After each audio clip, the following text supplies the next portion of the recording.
நமது அண்டை நாடான பூட்டான்ல திடீர்னு ஒரு அறிவிப்பு வெளியிட்டிருக்காங்க. அங்க மக்கள் தொகை தொடர்ச்சியா சரிஞ்சுட்டே வருது. 2005ல 10,000த்துக்கு அதிகமான பிறப்பு விகிதம் இருந்த நிலையில, அப்படியே 2023ல 8,000 சரியுது. 8,00,000த்துக்கும் குறைவாகத்தான் அங்க மக்கள் தொகை இருக்காங்க.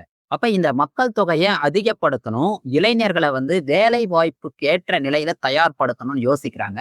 வேலை வாய்ப்பற்ற நிலையால இளைஞர்கள் வேற்று நாடுகளுக்கு இடம்பெயர்ந்து செல்லக்கூடிய ஒரு நிலை இருக்கிறது. இதையெல்லாம் கருத்தில் கொண்டு பூட்டான் அரசு ஒரு திடீர் அறிவிப்பை வெளியிட்டிருக்காங்க. அது என்ன அப்படின்னா, மக்களுடைய விகிதாச்சாரத்தை அதிகப்படுத்த வேண்டும். குறைந்த ஒரு மக்கள் தொகையை அதிகப்படுத்த முனைப்பு காட்ட வேண்டும் என்ற நோக்குல 2 குழந்தைகளுக்கு மேல் பெறும் குடும்பங்களுக்கு, அதாவது 3 குழந்தை பெறும் குடும்பங்களுக்கு அவங்க ரூ. 10,000 மாதந்தோறும் வழங்க அரசாணை பிறப்பித்திருக்காங்க. எவ்வளவு மகிழ்ச்சியான செய்தி பாருங்க.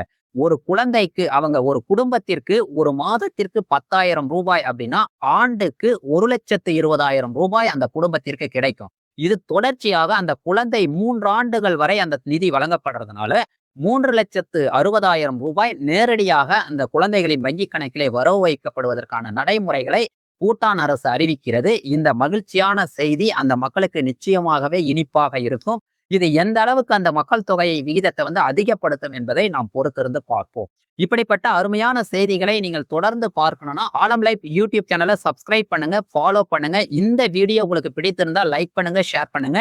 இந்த வீடியோ குறித்த கருத்துக்களை கமெண்ட் பாக்ஸ்ல கமெண்ட் பண்ணுங்க. நன்றி தோழர்களே.